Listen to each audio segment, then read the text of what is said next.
Thank you, Excellency. Always glad to serve you. Come on, get inside. This is 6 yet. It's almost. Get in.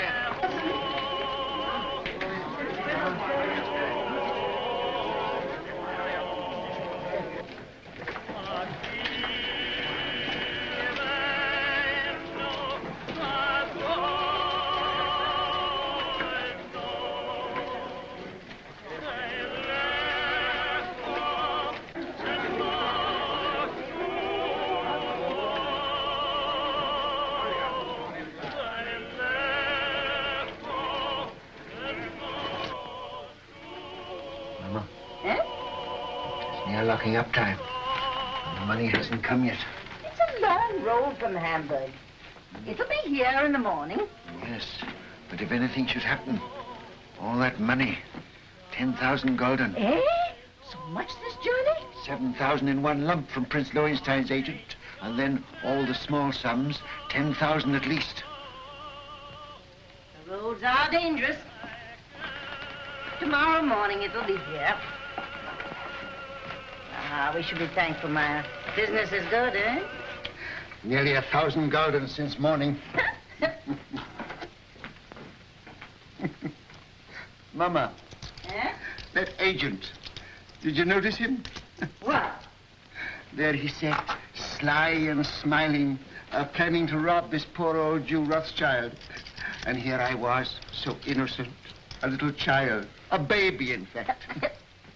And there was that fine old clock that his master had sent him to bargain for. Yes. And when at last I let him have it for less money than it cost me, I could see in his eyes how pleased he was that he got the better of this little baby. Sold it under cost? A spat to catch a mackerel, Mama. He thinks he's so clever, and I'm so stupid. Always make them think they're clever.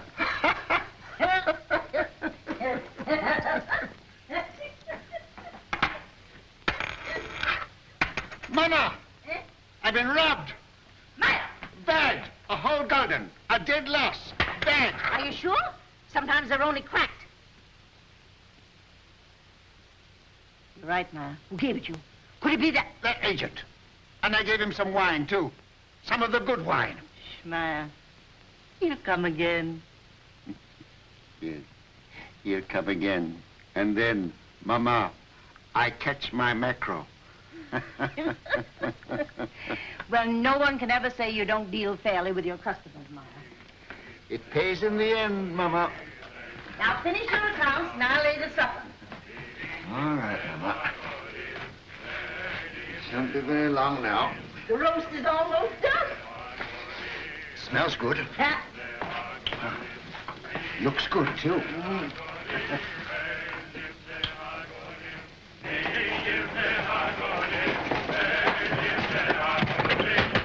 Mama, quick, it's Nathan. Mama, the tax collector. Oh. Papa, the tax collector. He's down the street. Shut the door. The tax collector, boys.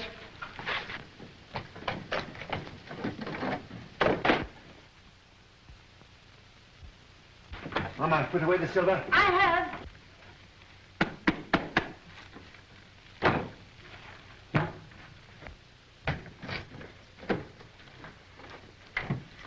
Don't forget my account book. Oh, run away. What do you know about it? Everything is in one tax collector column. Take those hats off. Here, Mama. Yes.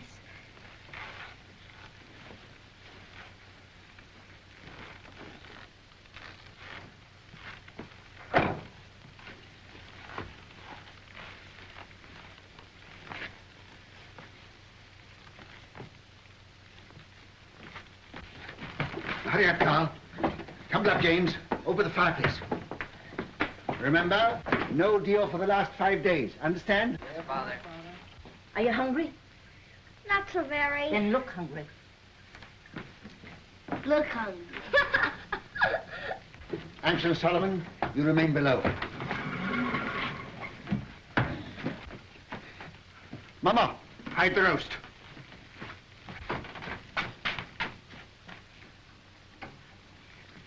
Get off, Jim.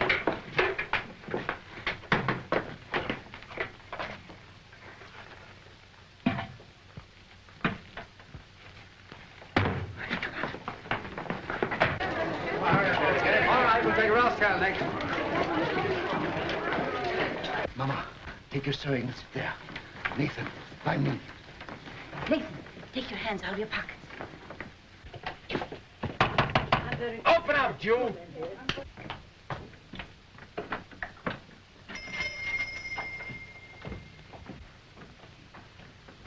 Who is it, Nathan? Now then, Rothschild, Why, it's my good friend, the tax collector. bring out your account book. Certainly, sir. Here it is. I was just looking over it. Things are very bad. I was saying to my poor wife, Gudula, this is our friend, the tax collector. Never have I known such a bad month. No. For 5 days, not one garden have I seen. Customers come, yes, but they don't buy. No. And no one's traveling these days, so my exchange business is worse than nothing. I shall soon starve. Starve, eh? Huh. Something smells good. One of our neighbors must be having a roast. Close the window, Mama. What do you take me for? Now bring out the real books. Real books? Why, Excellency, I don't understand what you mean. Rothschild, you're doing more business than any Jew in Jew Street. You're going to pay 20,000 gulden. 20,000? Oh. Why, a council of the big merchants in the city doesn't pay as much as that. That's another matter. He's outside the ghetto. Oh. He's not a Jew. Oh, if you were going to kill me this instant, I could barely raise 1,000 gulden. Upstairs. That's the house. Pull the beds apart.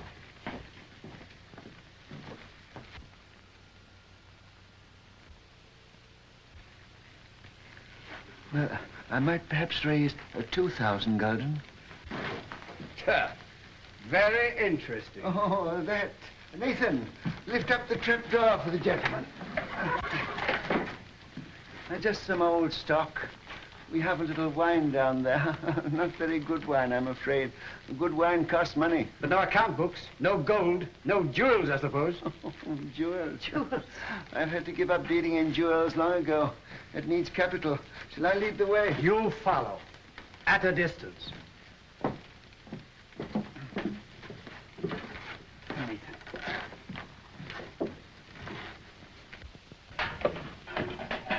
Stand up, Jew boys.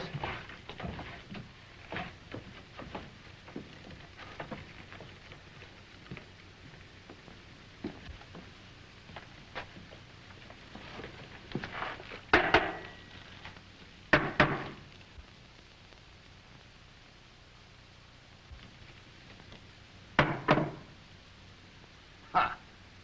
Wine. Fill up a cup. But that screen, Excellency. Do as I say. Oh, it had wine in it after all, eh?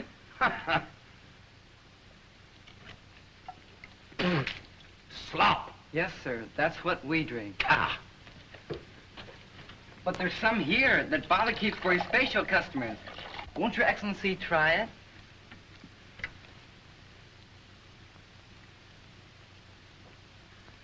Ah.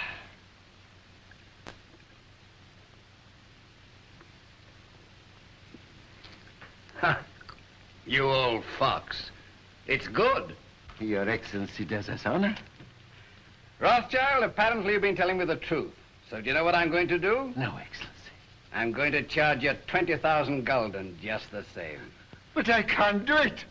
There's not that much money in the whole ghetto. Rothschild, you'd like to pay only 2,000 gulden again, wouldn't you? Yes, Excellency.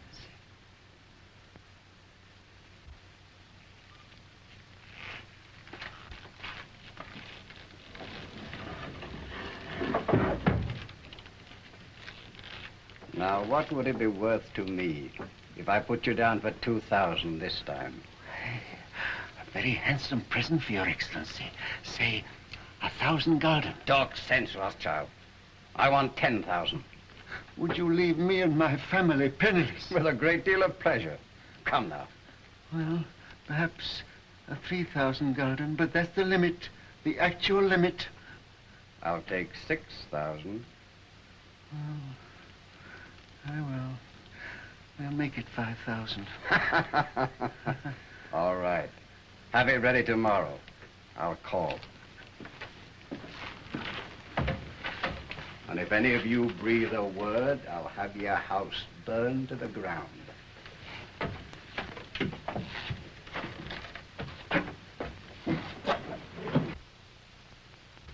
Boys, you did well.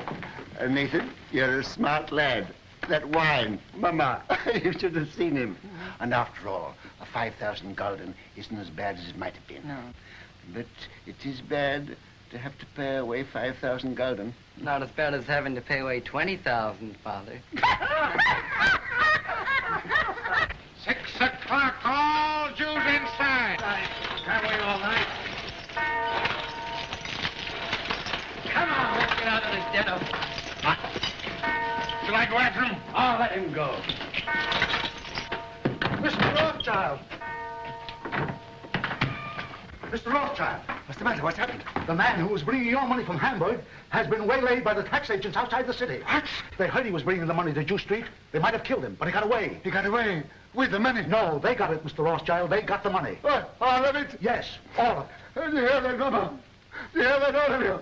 10,000 gulden. Our money that we worked for. Why doesn't the Almighty strike them dead? Papa, don't get excited. It's bad for you. Now listen, you are young. Your lives are before you. You've got to fight. Fight for yourselves. Fight for our people.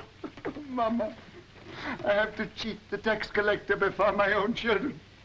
Do you think I want to do that? I live honestly. I trade honestly. I want to be honest with them. But they won't let us. We are Jews, taxed to death, forbidden to learn a trade, forbidden to own land. They keep us in chains. They send men here to rob us. So work and strive for money. Money is power. Money is the only weapon that the Jew has to defend himself with. Oh, Mama!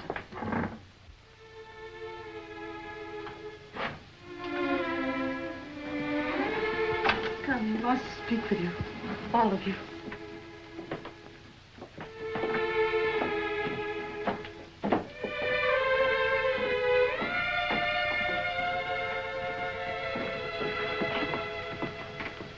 We're here, Papa. All of us. My sons, when I go, I leave you in your Mama's care. She is wise, far wiser than I, and good. Do always as she says, and you will grow rich. Come closer.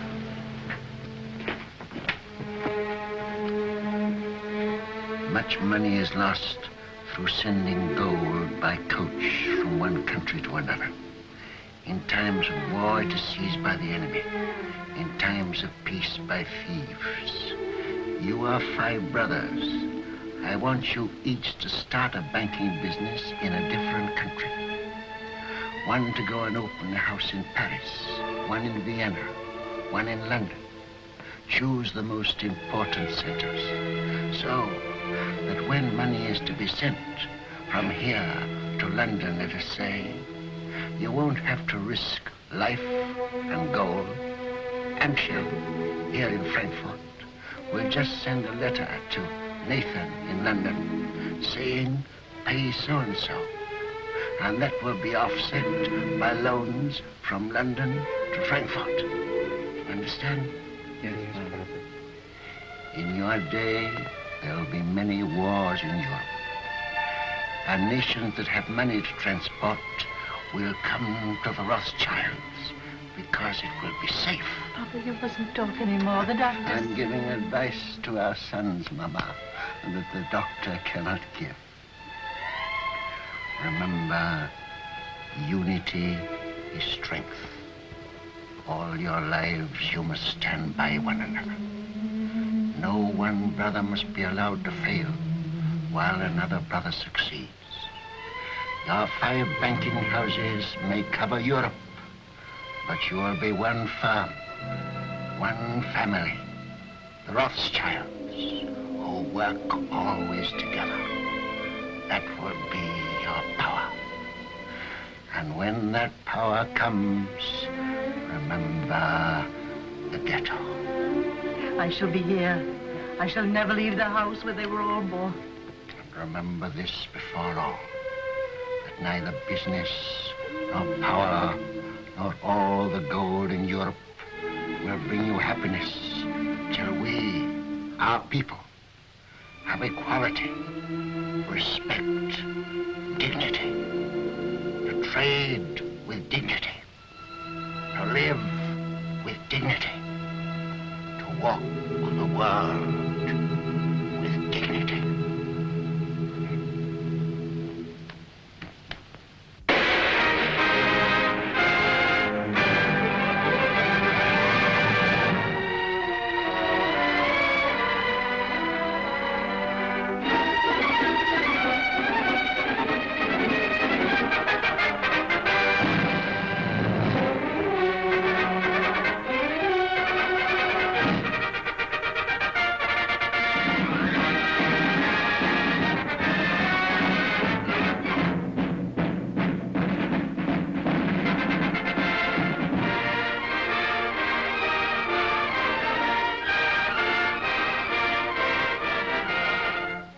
Napoleon is to be beaten in the East, we must have 15 million florins immediately, and more later.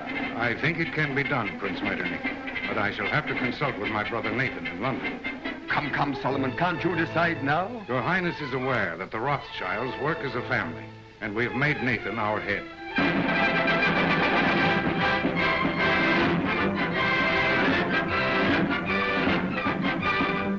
The Rothschild. There can be no peace in Europe as long as Napoleon controls Italy. 16 million ducats as soon as possible. If your Highness will keep the utmost secrecy, I will endeavor to obtain the consent of my brothers.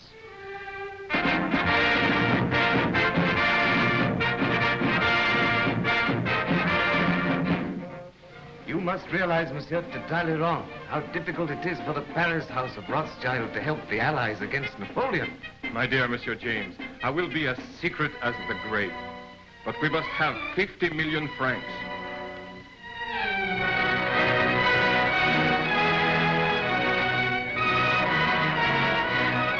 Your visit honors our house, Count Ladrons. Quite aware of that, Ansel Rothschild. I wish no one to hear of it. Only necessity brings me here. The armies of Napoleon are already in Prussia.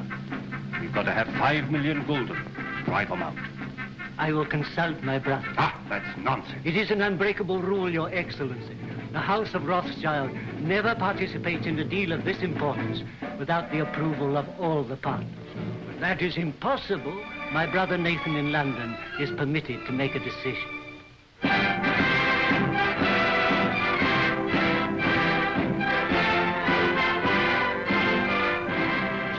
It may be that just one more loan will carry us to victory. You've been most generous, you and your brothers too. And I can assure you, sir, that His Majesty fully realizes that the House of Rothschild has already contributed 10 times as much as any other banking house in Europe.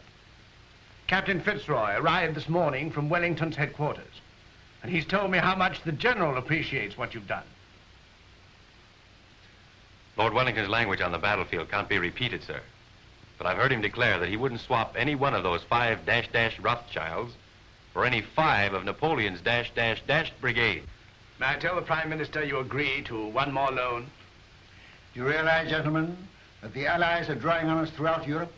It's money that wins wars. It's money that makes wars. With £5 million, we can hold Napoleon at bay.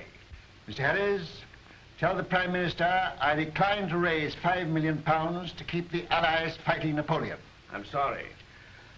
But you can tell Lord Wellington that the 5 Rothschilds will let him have 10 million if he'll guarantee to smash Napoleon. Oh, excuse my hat, gentlemen.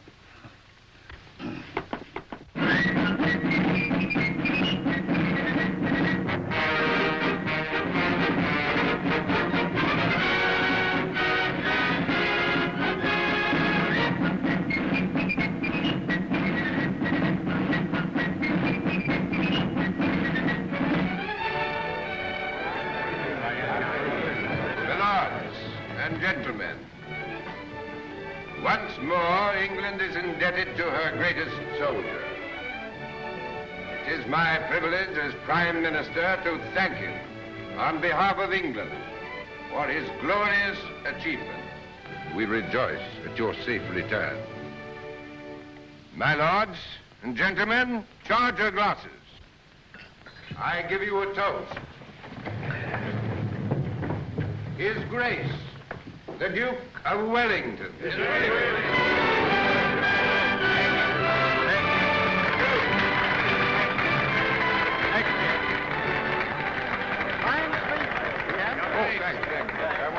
Well, that's over. Empty. Who's got some snuff here? Yeah. England's the greatest soldier. Yeah, that's all right. May I shake your hand, Your Grace? Thank you. Here it is. Why wasn't Rothschild here? There was some feeling. Wasn't he asked? Well, no, Your Grace. Some of these people... Wasn't the man who paid for these dash wars important enough? It wasn't a question of importance, it Well, was... if he can't come here, I suppose we can still go there. If Fitz. Yes, sir. Just as soon as I can get away, we're going to call on Nathan Rothschild. He ought to have been here. Dash light, I call it. More snuff. You know where the old boy lives? Very well indeed, sir. Oh, you young blackguard. I'd forgotten about that daughter of his. Devil.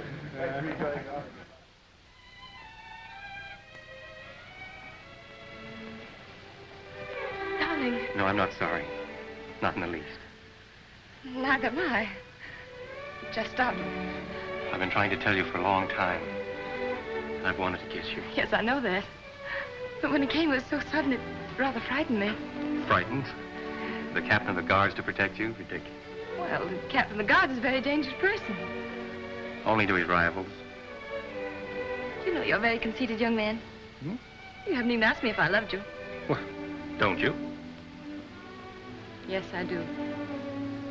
I love you more than anything else in the world.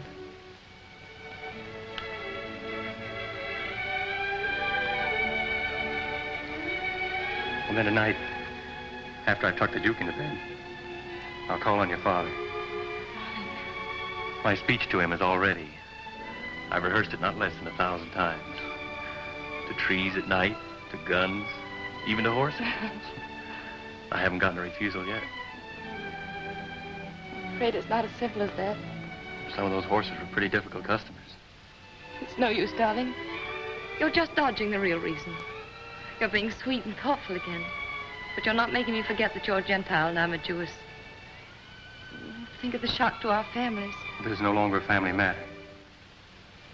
It's Fitz and Julie.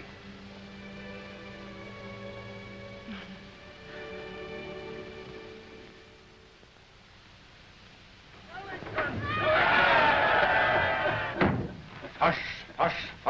I've had that crowd at me heels all day. If they had any sense, it's you they'd be following around, not me. Oh, we Rothschilds have had just as big crowds following at our heels in Frankfurt, but not with cheers. Well, I'll cheer for you, gladly. And I hope one day Europe will realize she owes you something more than money. Well, my father was a man of peace. He told us never to loan money to make wars, always to end them. And that's been our principle. Everybody knows that and respects you for it. No, Your Grace, they don't know it, and they don't respect us. Other bankers are jealous of us. The man in the street thinks we're just Sherlocks, and Europe hides its head for shame because it borrows from the Jews. I suppose you know it's that Prussian fellow, Count Lederans, that's responsible for that rot. I know. He hates me and all my race. He's a proper jackass, Rothschild, and he ought to be hanged. I must admit that the same happy thought has occurred to me more than once. You know, it's a danger having a man like that in authority. Always making enemies. Well, that's the danger, as they may need us again. What do you mean? Well, perhaps we're not out of the woods yet. Why, Napoleon's scotched. Napoleon's in exile, but he's not dead. As good as dead, Rothschild. As good as dead. Ah, perhaps. Another brandy, Your Grace. Ah. I've often thought it would have saved a lot of trouble if Napoleon had been born an Englishman. Oh. Where would I be then? Why, his commanding officer, of course. Oh, thank you. Sound brandy you've got here, Rothschild. To the peace of Europe. Well, I'm a soldier, but I'll drink to that. I see, Rothschild. A little secret. Mind you, I oughtn't to tell you this, but I just heard this morning that they're going to float a dash big loan to put France on her feet. An enormous loan. The biggest thing ever issued. Yes? Well, they've got to do something. France has had 20 years of war and the whole country's torn up. But now they've got peace. They're going to get together, the 5 allied powers, and help her out. And the banking house that floats this loan will at once become the most powerful in Europe. Its prestige will be enormous. That's it. Now's your chance. Your Grace, I can't sufficiently thank you for this information. Mind you, it's a dash dark secret. But it serves the chuckleheads right for telling me. They ought to know by now I can't keep a secret. Send a message to Mr. Roth and ask him to come to me here at once. Yes, sir. We'll drink to the house that floats the new French loan. To the house of Rothschild. And its greatest member. Huh. Ah, there you are. Miss Julie. Your Grace? Mrs. Rothschild, you've got to watch this young rooster. I'm beginning to understand now why you were always asking for leave to return to London. Now that you do understand, I trust you'll let him come more often. It's against the regulation. Oh? I only saw Julie 5 times, sir. And once when you sent him with the dispatches to the Prime Minister, Julie was waiting for him at the corner of Downing Street. That I hope isn't against the regulations, Your Grace. Not if he didn't speak to you. We didn't think you knew about that, Nathan. Ah. I'm afraid it's time to go, Your Grace. All right. You can't fox this man. He's a magician. There's no question about that. Oh, I say, Rothschild, I've been told you knew about Napoleon's abdication 2 days before the War Office did. Is that true? Yes, but then the War Office never knows anything but 2 days after everybody else knows it. Yes, and then they take 2 more days thinking it over. But how did you do it?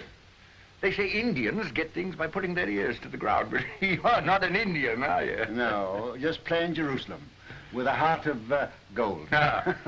Well, I know something about sending dispatches. My man Fitzroy here is the best at that. But if I had 20 Fitzes, I couldn't do it in that time. You knew about Napoleon's abdication almost as soon as it happened. How the deuce did you do it? A little bird whispered in my ear. Oh, you don't intend to tell me, eh? Well, I don't blame you. Fitz, we'd better go before he makes us disappear like rabbits in a hat. Mrs. Rothschild, you've a charming home. And a charming daughter. Your Grace. I hope that dash crowd's gone. Ah, thank you. Are they still there? Oh. And this is the man who faced the Grand Army. Hush, here, Fitzroy. Yes, sir. Brandy before the charge, always. Ah, there's military tactics for you. There's a young man who'll be a general someday. Thank you. Oh, goodbye, Rothschild. And remember, it's a dash dark secret. 1,000 thanks, Your Grace.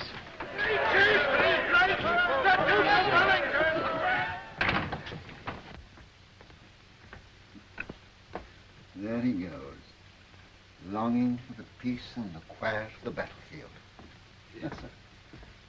Mom, I ought to be very happy, but I'm not quite. What is it, dear? Fitz says it's nobody's business but ours, just his and mine. But it's his wretched family I'm thinking of. You know, Mother, nearly all of his aunts are duchesses and countesses, and oh, I'm so afraid they'll turn up their noses. He doesn't object to our money, I hope. No, he says he's willing to overlook that. Oh, I'm glad to hear that. Father, please don't think of Fitz like that. Please don't. You're hurting her, Nathan. Isn't that rather cruel? Oh, no, it's my fault. I never told Father I really cared as much as I do. And you didn't either of you think I knew. We businessmen are not supposed to notice unimportant things like daughters and wives. You should know better than that, Hannah. Well, I knew she loved him, but we thought we'd tell you when you got to know him better. Julie, you know the tradition of our family. A Rothschild to marry a Rothschild. But I wasn't a Rothschild, Nathan. No, but you were Hannah. And you were one of our race. That's what frightens me, Mom. These dreadful prejudices. Could we bear it? Could Fitz bear it? I won't pretend, Julie, that I wouldn't rather you married one of your own people. It's a cruel barrier. Yes. But the world's changed a bit, especially in England. There's no Jew Street here.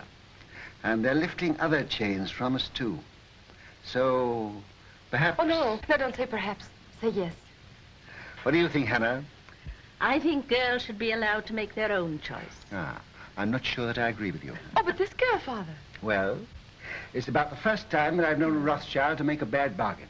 You are a Rothschild, and the Duke of Wellington has told me that the Rothschilds did a great deal for Europe during the war. Now, what have your Fitzroys done? Nothing, beyond repeatedly getting leave of absence from duty and showing an unaccountable interest in orchids. And a remarkable taste in women. That doesn't show strength of character. Any fool could fall in love with you. Oh, but not any fool could get your consent. He hasn't tried But yet. he will. And when he does, you'll see him. Oh, you darling. Here's Rose looking positively shocked. Don't go, Julie. Oh, but I must. I'm engaged. Where are you going, Julie? I'm going out to the orchid house. Look at the orchids. Roth, I sent for you because I have tremendous news. This message must go to each of my brothers at once. By what His Grace calls our magic. Great news. Yes, indeed.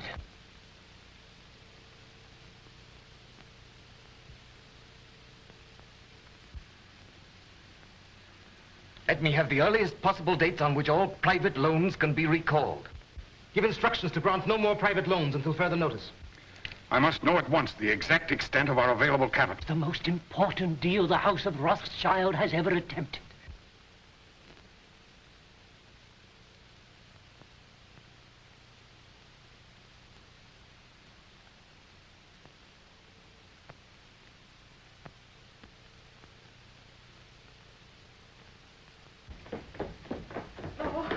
Let me look at you.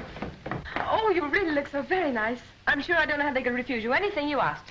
I'm not depending entirely on my profile. Where's my hat? Oh, the carriage hasn't come yet? I'll take a hack. That's what I like to do. It always makes me feel so independent. Sure you won't let me put a little perfume on your handkerchief? Quite sure. You're so calm. Aren't you excited at all about getting this great loan? Who'll be there? Representatives of all the big banking houses in Europe. Baring will be there, of course. And the ministers of the countries interested, I suppose. I suppose so. Ladrance representing Prussia, Metternich from Austria, and the rest of them. Still, you feel pretty sure, sir, don't you? Sure of half of it, anyhow. I have private information that ours was the best bid. The largest loan in history. You know it's the proudest day of your life. The proudest day of my life happened 30 years ago. I shan't draw an easy breath. Don't worry. When I say that no other banking house in Europe can match our bid, I'm not guessing, I know. And now where's my hat? On your head, I believe. Where it should be. Where it shouldn't be in a lady's presence. I beg your pardon. To Downing Street and victory. Goodbye. Goodbye, Father. Good luck.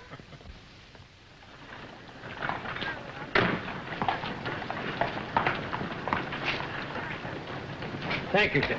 But, Mr. Rothschild, even your daughter, Miss Julie, pays me more than this, sir. Miss Julie has a very rich father. I haven't.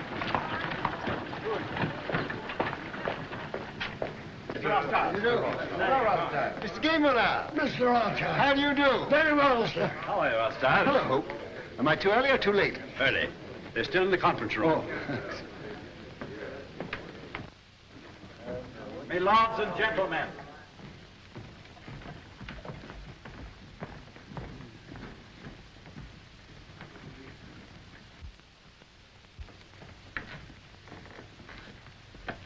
Your hat. Oh.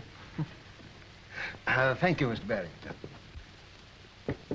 The meeting is called to order.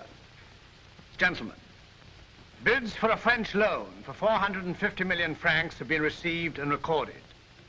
Offers to take all or a part of the issue of bonds, the greatest single issue in the history of European finance, were received from the following banking houses. J. Lafitte and Company, Paris. Gay Moulin, Vienna. Hope, London. Bertrand de Lis, Madrid. Baring and Company, London.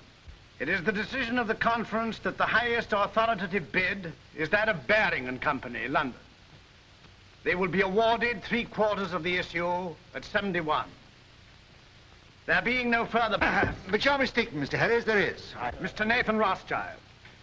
I'm compelled, my lords and gentlemen, to draw your attention to what must certainly be an oversight. I regret to say, Mr. Rothschild, the decision must stand.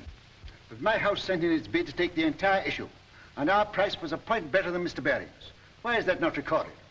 Perhaps Count Ladrance would like to explain the situation to Mr. Rothschild.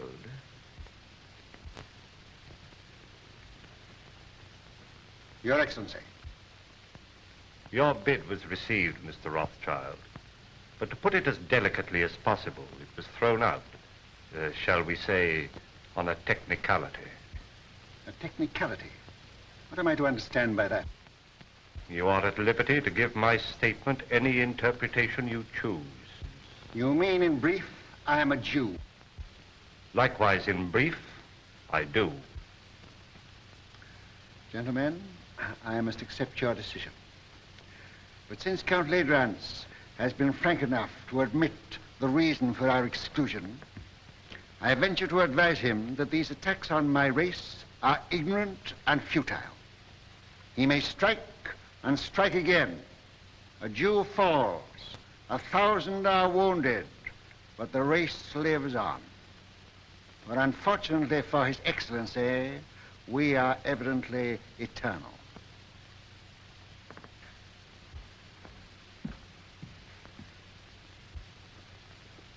Mr. Harris, you say that Barings take 3/4 of the loan. May I ask who takes the other 1/4?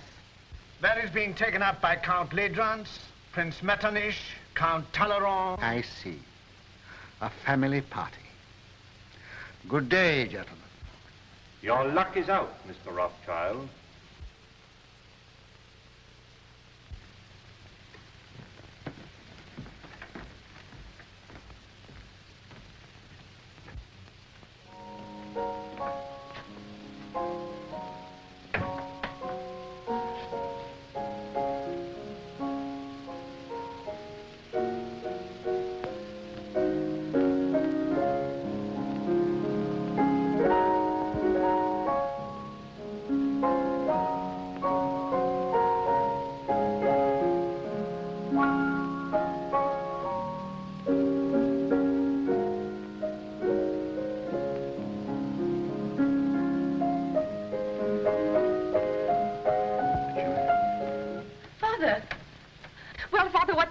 How stands the House of Rothschild?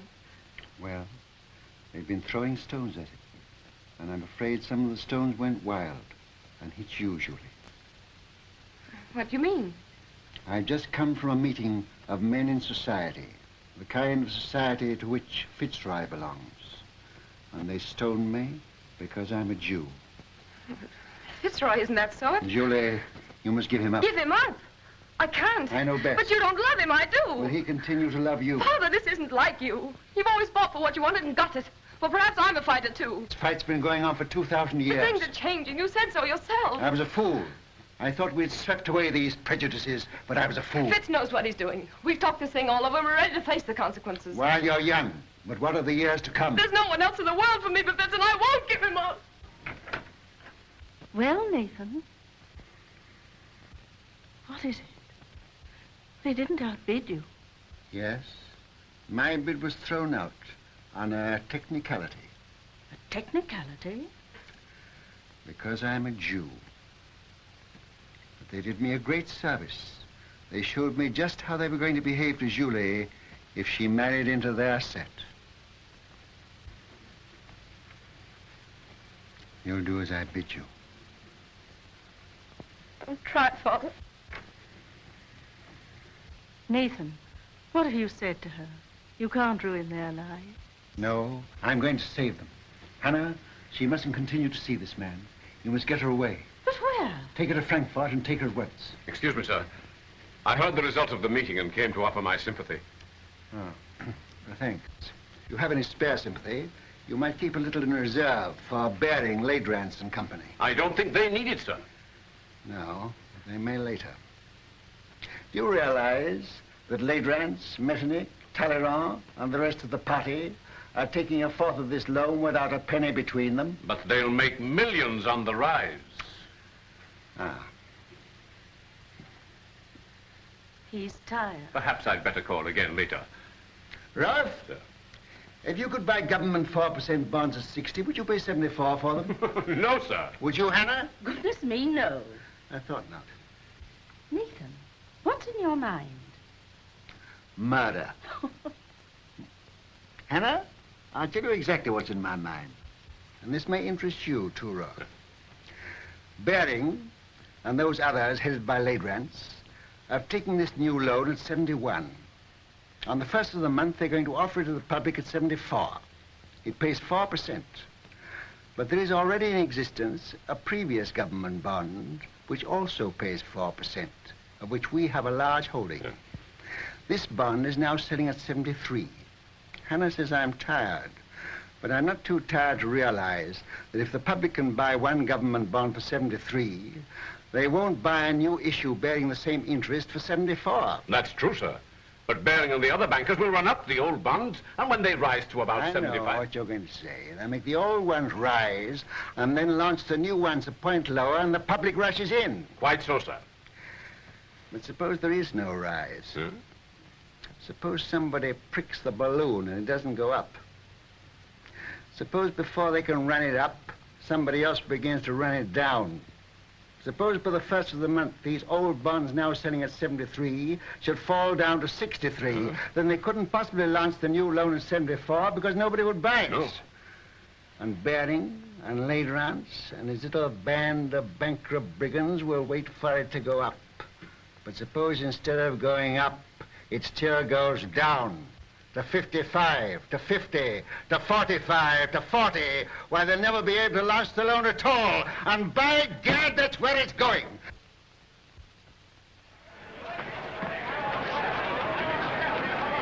Sell.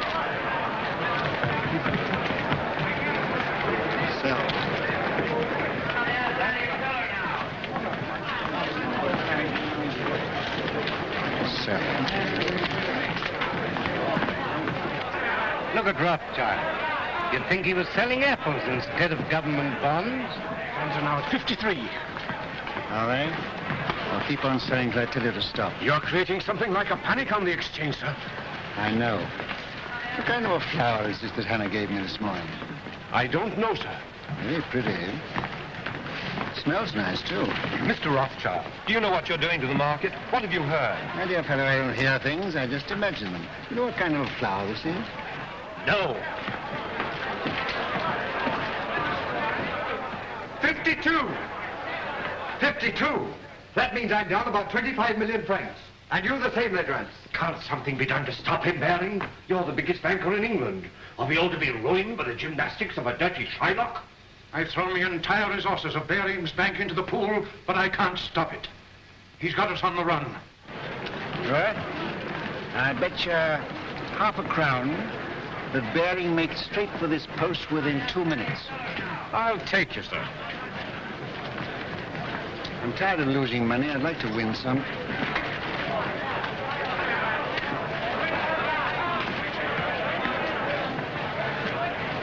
You're a magician, sir. Here he is.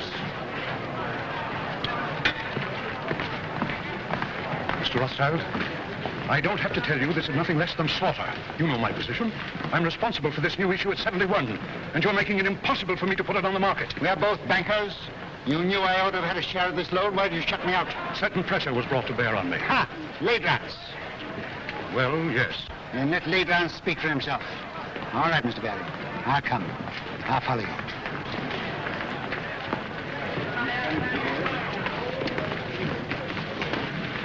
About how much has this thing cost us up to now? About £5 million. All right. We'll make 10.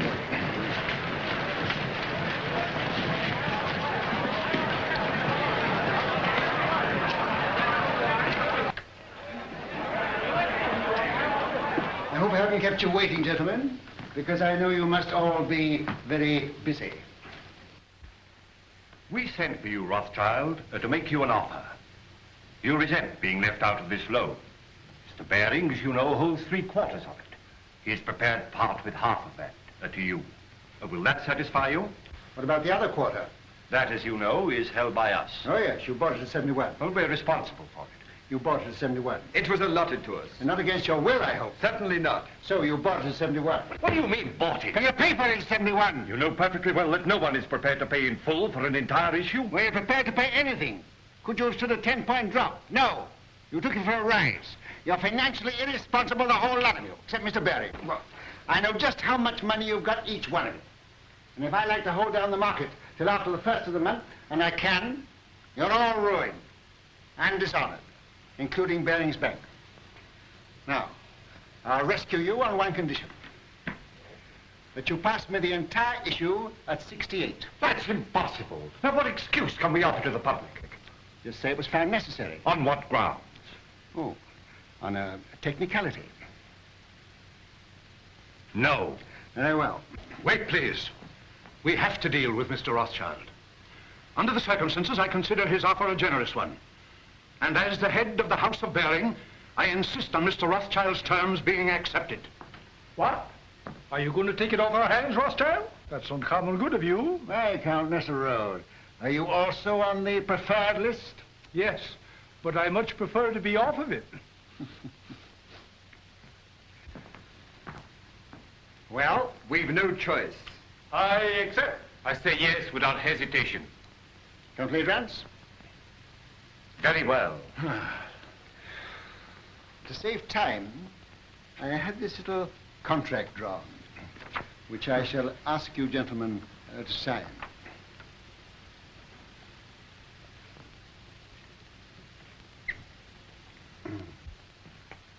You seem to have been very sure of yourself. I was. Quite. Will you sign first?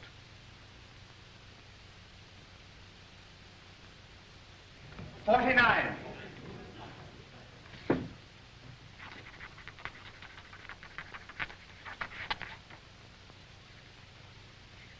You won your fight with me, Jew. But remember, victory may be bought too dearly.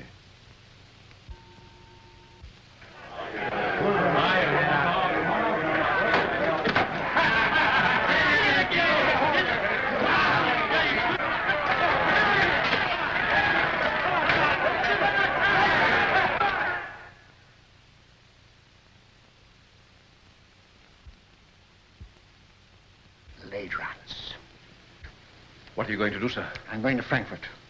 I'll leave within an hour.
Come, Mama. You know the doctor's doing everything he can for you. Yeah. You must remember, Mrs. Rothschild, you are 88 years old, and I can't make you any younger.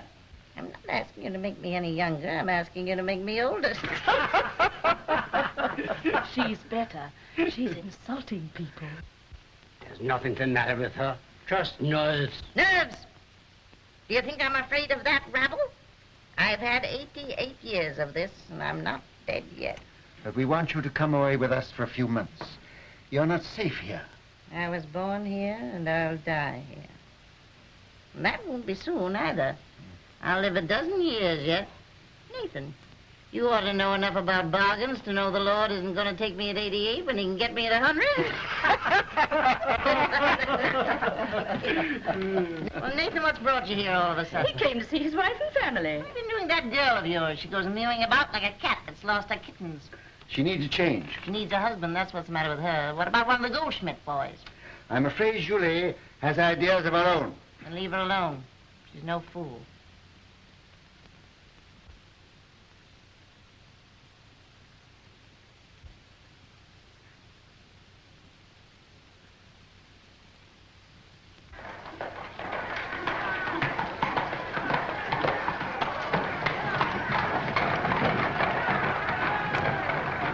you tell me which is the Rothschild house? Yeah.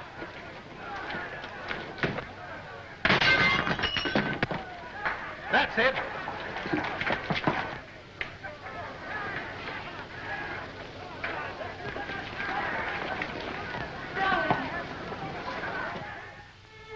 What's the use of our pretending? I don't pretend to Father. He knows exactly how I feel.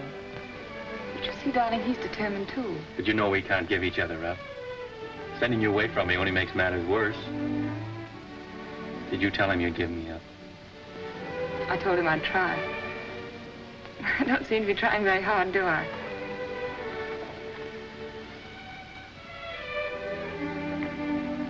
Let me look at you. How long did it take you to get here? How long have you been riding? I left yesterday morning. How'd you manage? I asked Nosy for leave. Who's Nosy? That's what we call the Duke behind his back. Oh. I think he guessed where I was bound for. Anyhow, he said yes. Of course, I'd no idea your father was here. No, of course not. What are we going to do? I'm going to see him and have it out. Fitz. Oh, darling. Won't you see this through with me somehow? I've got you and I'm going to keep you.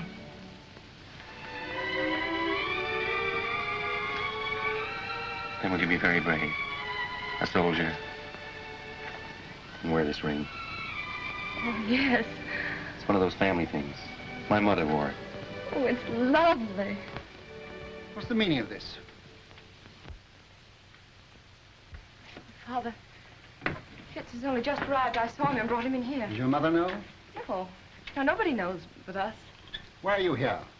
You knew my wishes? I came here for the same reason you did, sir. I heard there was trouble and Julie was in danger. Go to your mother. I'd rather stay and hear what you have to say to Fitz. Please go, Julie.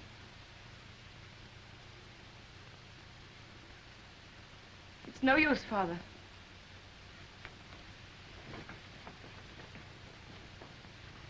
I had a good reason for keeping you and my daughter apart. I desire that you respect my wishes. If Julie weren't agreeable, I wouldn't be here, sir. But her happiness is involved as well as mine. Unfortunately, we differ as to where her happiness lies. What has changed your attitude toward me, sir? Captain Fitzroy, I doubt whether there's a single man in London today who would suspect me of being a sentimental fool, which apparently I have been. But fortunately, I have a certain amount of common sense, which sometimes comes to my rescue. You'll please understand that your attentions to my daughter are objectionable to me. What is your objection? You're not of our race. That's an objection I think you might have raised a great deal earlier, As sir. a sentimental fool, walk through this ghetto. Go into the Jewish quarter of any town in Prussia today, and you'll see men lying dead. Julie's people killed by your people for but one crime, that they were Jews. Now do you understand? I'm sorry, sir, but I still love Julie.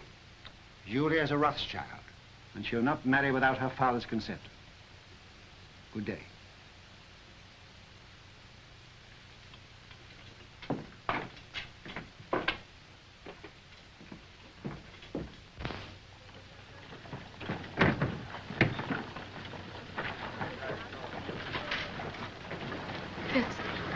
Fitz, no matter what happens, no matter even if what Father says is true, I love you. Always.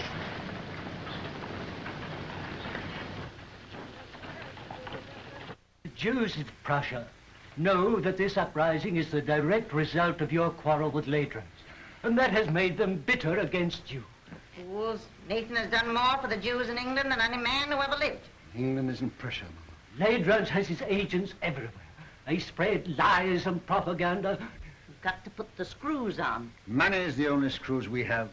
And now, with Napoleon in exile, Ladrans and the Allies need us no more. It's queer, isn't it? We fight for the peace of Europe, and with peace, we lose our power. Well, you've got to do something. They burned down the Levy's house last night, and they burned down this one if they dared, but they're afraid of me. You tell all those kings and ministers you feed that if they don't stop this outrage, you'll stop their pocket money. If I thought Ladrans would listen, if I thought I could make him call off his dogs, I'd go to him. But now, don't worry, Nathan, and make yourself sick. The Lord isn't going to desert us. So take a rest. Leave the work to him. If there was only some way you could handle Ladrans. For the sake of our Jewish people, I think you should go to him, Nathan.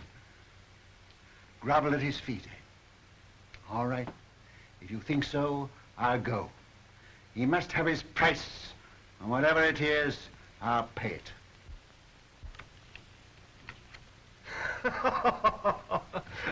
I'll make you gentlemen pay for your wine. The cards seem to favor you tonight, Your Excellency. Well, they should.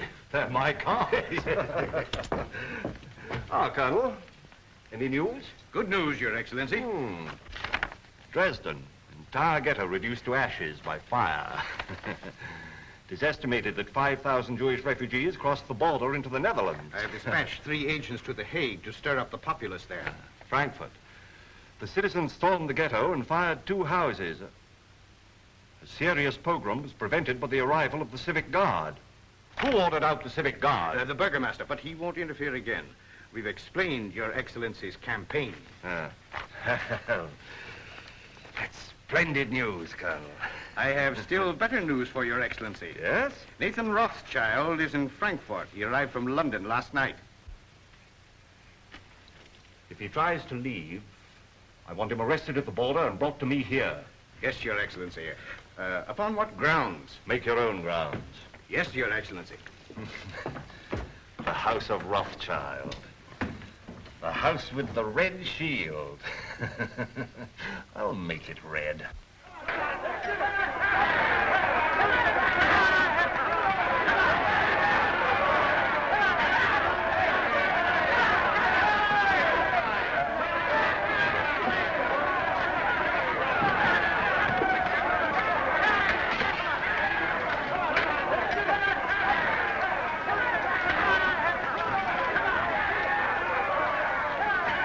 That's him, the one in the heavy coat. Goodbye, sir. And I promise you I won't come back without an agreement from this Pope, whatever the cost may be. May God be with him. Send word to stop his carriage as he starts to pass through the city gate. Seize him and place him under arrest. Quick. Mr. Rothschild! Mr. Rothschild! What is it, Schumann? This message just arrived at the office, sir. It's from Mr. Nathan. Me? Yes, sir.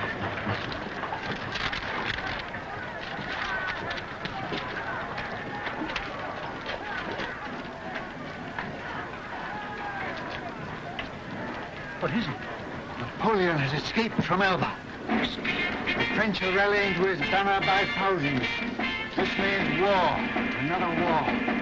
Now you can go to Leibnitz. Now he needs you, and we'll have to see. No, I won't go to Leibnitz. Leibnitz will come here to the ghetto. Michael, bring my baggage back. I'm not going. Very well, sir. Of course, Wellington, I'm Prime Minister, but you're the idol of the people. My dear fella, I'm going to retire quietly to the country, surrounded by me dogs and me books and... Yes? For His Grace. Ah, for me, eh? Will you excuse me? Yes, yes, yes. Ah! That blasted little Corsican is back, what? Lieutenant. I gave orders not to be disturbed. It's important, sir. Word has just reached us. Napoleon has escaped and is in France mobilizing his army.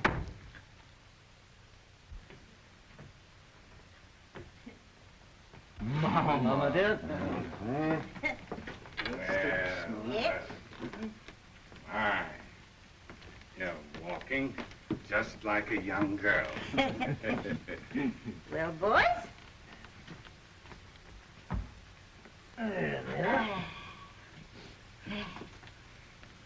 Come here.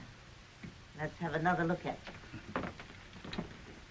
Well, you're all growing up, aren't you? Nathan, I think you're getting fat. I'm proud of you. All of you. Your father would have been 92 today. Ours is the richest banking house in Europe, and we're still being kicked. It looks as though we haven't played our cards very well, doesn't it? Perhaps we haven't. I'm not criticizing. I think we're open to criticism, Mama. And that's what has brought us all together here today. Oh, is it? I thought you came here to see me. It seems it takes a war and a Jewish pogrom to get us all together nowadays. Now, that's not fair, Mama. You know we Well, almost let's come. waste time in compliments. What have you come for? James. Nathan, you run the English house, and so you have the sea between you and trouble. But we, Carl and Solomon and Amschel and I, are here in the furnace. I know. And with Napoleon on the map again, our position is intolerable. Napoleon will be in Paris in a week, with the whole army rallying to his banner and deserting Louis. Napoleon's soldiers must be paid, and if he can't borrow money, he'll take it. Has he suggested a loan? Yes. He sent for me as head of the Paris house. I went to see him in Lyon, and he made a definite proposal. Now listen, Nathan, before you give an opinion. We've issued 450 million francs worth of bonds for a government which started packing at the first blast of a bugle. Napoleon guarantees the payment of these bonds down to the last centime, and on future loans he agrees to double the interest offered by his enemies. What have the Allies to offer us? From the simple standpoint of business, we shouldn't hesitate a day longer. A refusal to support Napoleon means not only the probable loss of a murderous sum, but James's Paris business, my Naples business, will be wiped out like that. And Amschel's and Solomon's are in great danger. It's no longer a question with me. We should support Napoleon. As far as I can see, the Allies seem to be under the thumb of a tyrant from Austria and a scoundrel from Prussia. Metternich and Leidrans. Mama has said we are still being kicked. And she's right. For a quarter of a century we have stood with the Allies, and apart from what we've got out of it personally, houses, fine clothes, carriages, as Jews, we are just where we started, in the Jew street, waiting for the chains to be put up. I agree with the others. We've got to transfer our support to Napoleon and start over again with him. Well, son? You're right, all of you. Every word you've said is true. But still, we must fight Napoleon. Why? Well, because we're the Rothschilds. For the time being, anyway, we are something more than 5 rich Jews looking for the main chance. We know, the world knows, that until Napoleon is gone forever, there can be no peace in Europe for Jew or Gentile. You can't deny it, any of you. We've got to take the risk. We've got to swallow our pride, to stomach our resentment. We've got to go against every normal, selfish impulse in us and do what is right for the world. We can go hand in hand with Napoleon and spread this war over years. We can pay for fire and blood till all Europe is a slaughterhouse. And the Jew would stand as a pawnbroker in lives. We can't do it. We must stand as we've always stood. Not for war, but for peace. And if we all go down, we'll go down with honor. We leave no shame anywhere. My son, that is what your father would have said. You're right. I agree.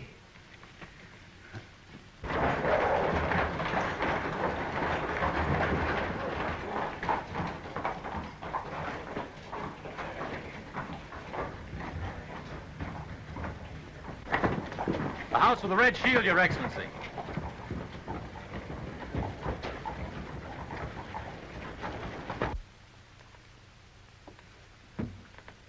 The Philistines are upon us. Who is it? Metternich, Talleyrand, and Leidrans. Who could that be, the tax collector? Something very like it, Mama. Is Mr. Nathan Rothschild here? Your Excellency will enter.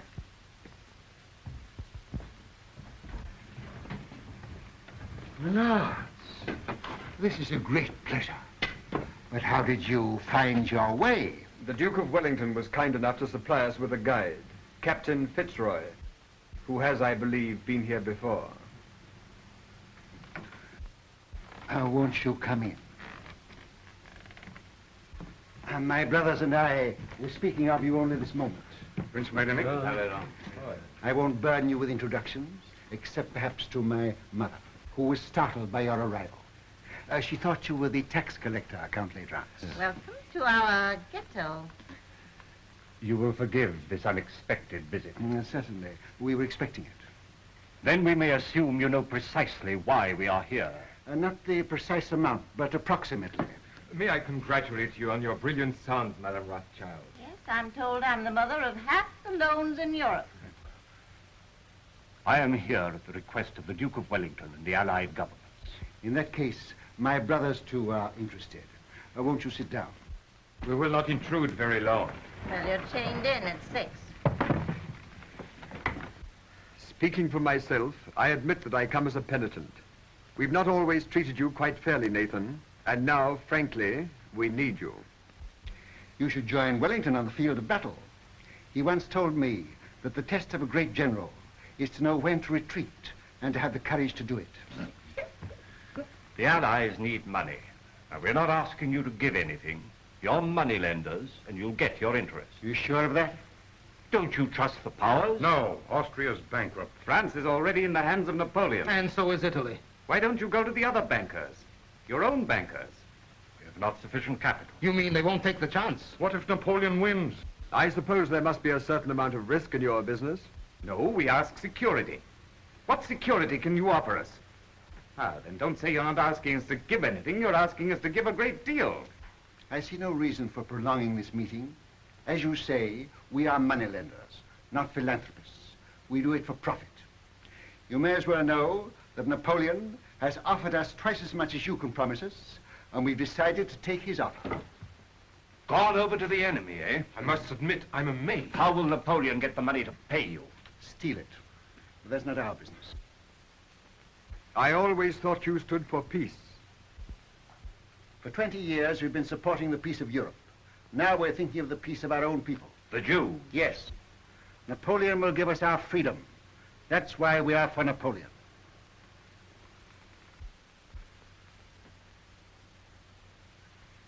Is that your only reason for deserting the Allies? I resent being cross-questioned by you, Count L'Aidrance. I think His Excellency was about to make a proposition. Oh. Well, if we gave you all the freedom that Napoleon could give you, would you then be willing to sacrifice the financial advantage of his offer? Count L'Aidrance, we are moneylenders. Come, Nathan, after all these years... What do you offer? What do you want? Brothers, may I speak for you? Yes, of course.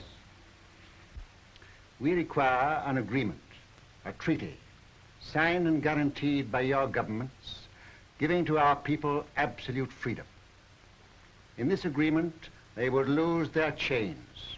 They would have the right to follow any trade, to own land, to live with respect, and remember what our father said, Mama? To walk the world with dignity.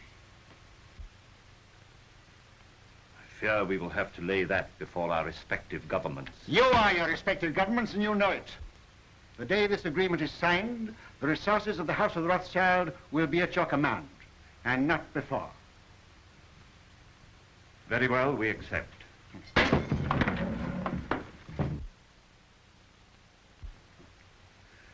Pray excuse this, my lords. Some Gentile has evidently strayed into our quarter.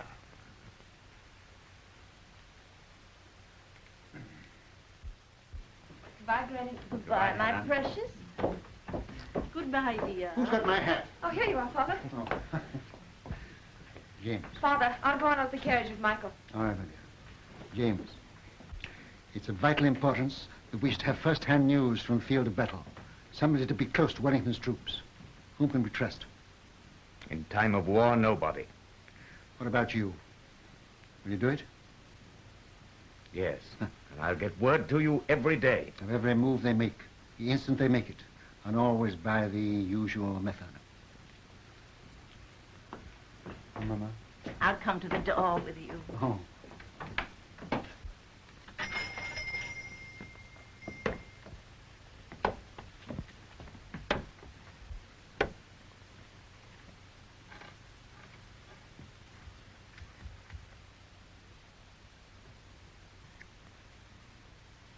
won't let it be a long war, will you? It shall be just as short as our money can make it.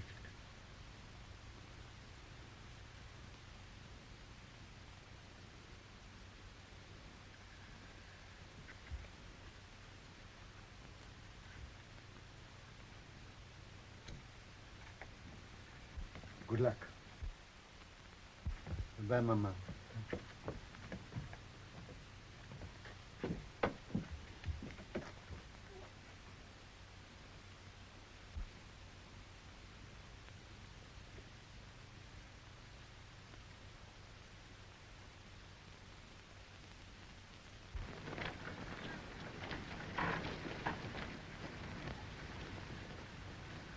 It's a horse, dear.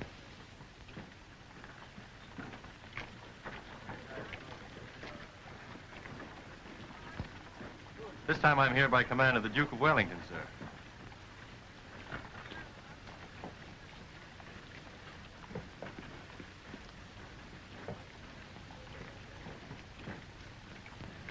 Give me the ring quickly.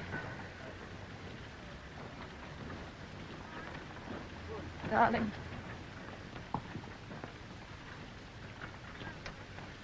Well, I must say I hope the entire war isn't going to be conducted on this romantic basis.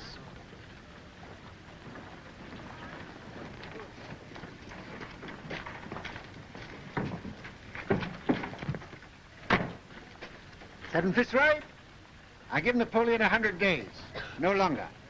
If at the end of that time you're still alive, and you seem to be the type of young man that can't be killed, you can come and talk to me in London. Thank you, sir.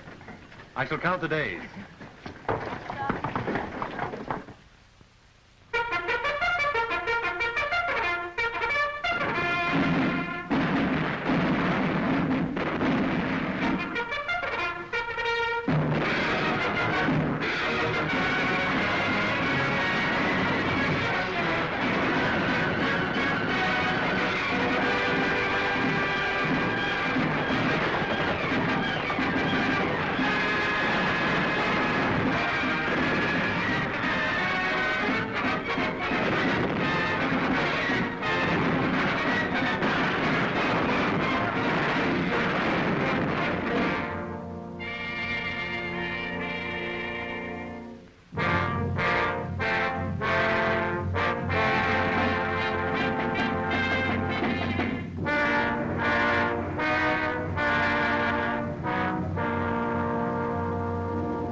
Nathan, the Times says there's a rumor that the stock exchange won't open today. I wish it were true, but it isn't. Hannah, sit down. When people become rich, very rich, they have grave responsibilities. I know. I mean moral responsibilities that come with money, that poor people never know. Yes? Could you bear to be poor? Really poor? I'm asking you now because tonight may be too late. Tell me what you mean. I'm buying on the stock exchange when everyone else is selling. I'm risking everything we have to save the credit of England. I'm sticking to the bargain I made. But things look bad for us, Hannah. Very bad. Are you doing what you feel you should do? Yes. Do what you think is right. And if you fail, I'll love you all the more.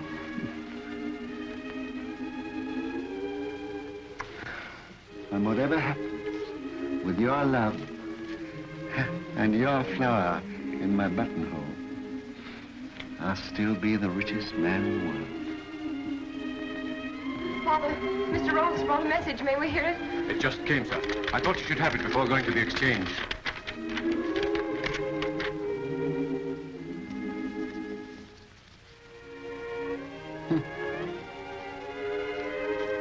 Napoleon has thrown entire grand army against Wellington. James. Worse and worse.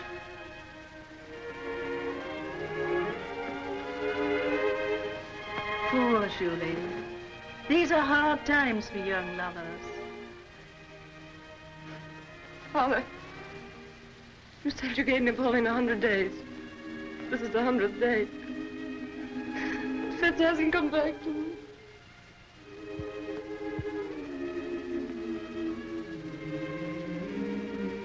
Remember, I am a magician.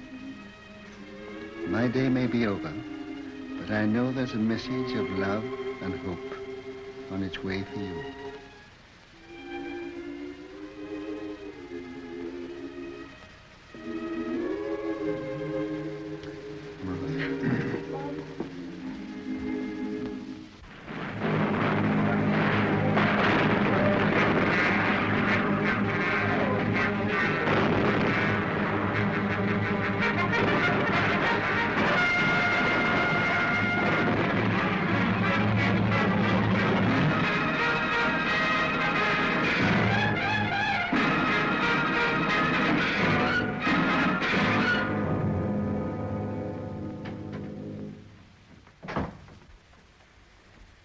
Am I to continue to buy?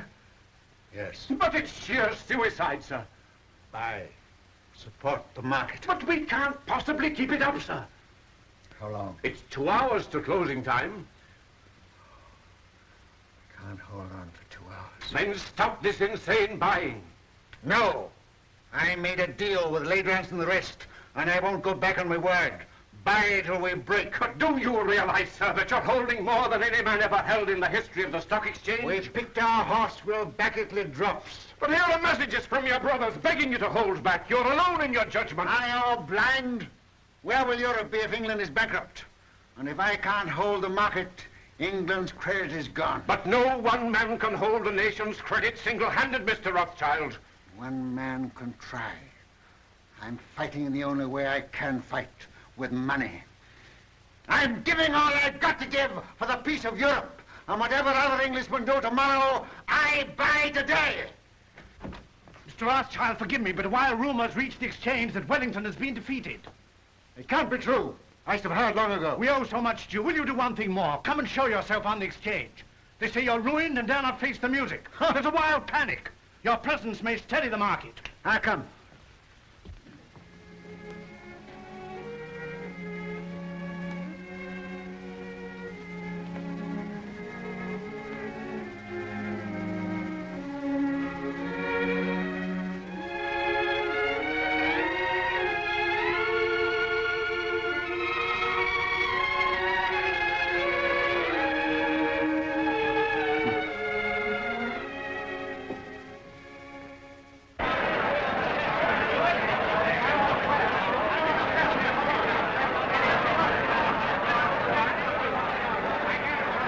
Too late, Mr. Rothschild. You backed the wrong horse this time. Rothschild, you've lost your luck.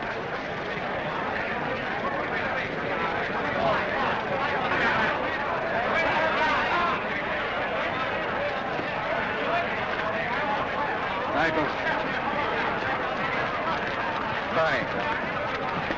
Buy. Yes, buy. Have you had any news? What do you think about this rumor? I don't listen to rumors, Mr. Baring. You hear what they say? Wellington defeated.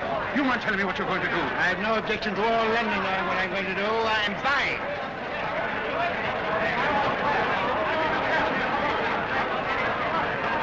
Mrs. Rothschild asked me to give you this. Did she come here to the exchange? So? Yes.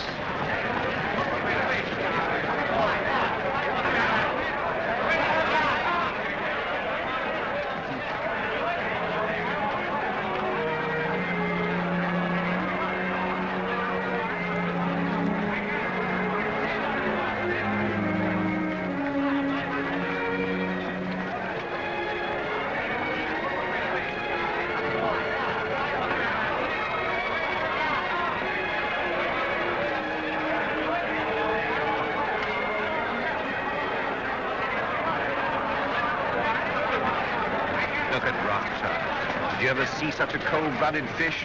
Puts a flower in his coat as he stands on the scaffold with a rope around his neck. News. Just arrived.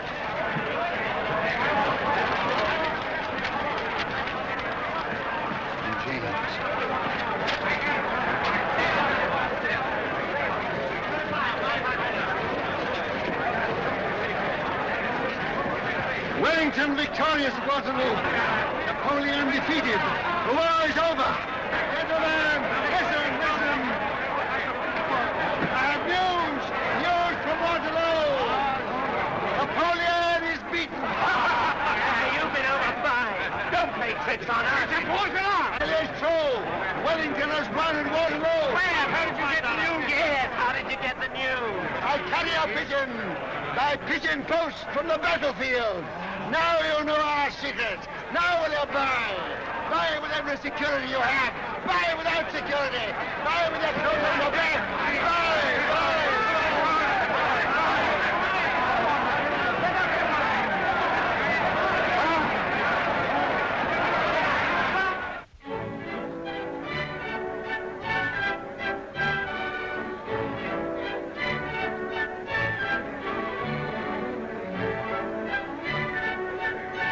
Rothschild, do tell me how it feels to be the richest man in the world. One has to be very clever to make a fortune these days. Perhaps, but far more clever to keep it. Really? Well, I wish you'd tell me how to make money on the stock exchange. What's the recipe? Oh, same as for a cold bath. Quick in and quick out. Excuse me.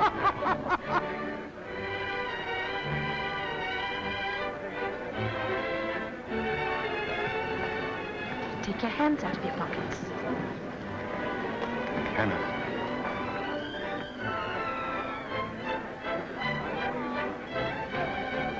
Strange, isn't it?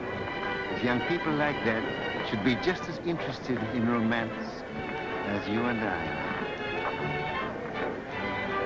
May I congratulate you, young people? Thank you, Your Grace. Nathan, you're worried about something. Yes, Hannah, I am. I'm confoundedly worried. What is it? Well, Mr. Rothschild, my congratulations. Harry, George, just the man I wanted to see. I'm very worried. Which knee do I kneel on when I go before His Royal Highness?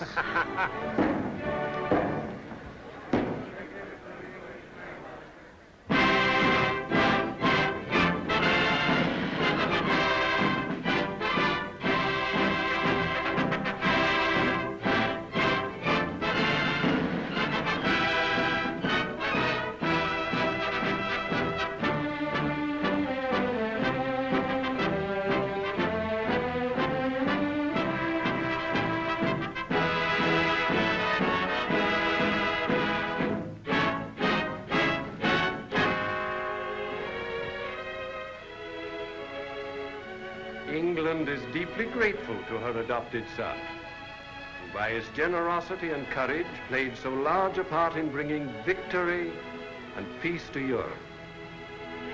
His loyalty never wavered. His faith in England never faltered. To England, he has brought nothing but honor. And for England, we thank you, Baron Nathan Rothschild.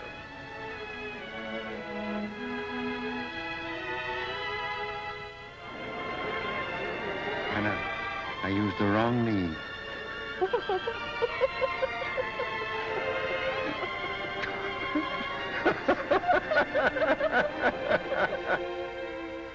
To trade with dignity, to live with dignity, to walk the world with dignity.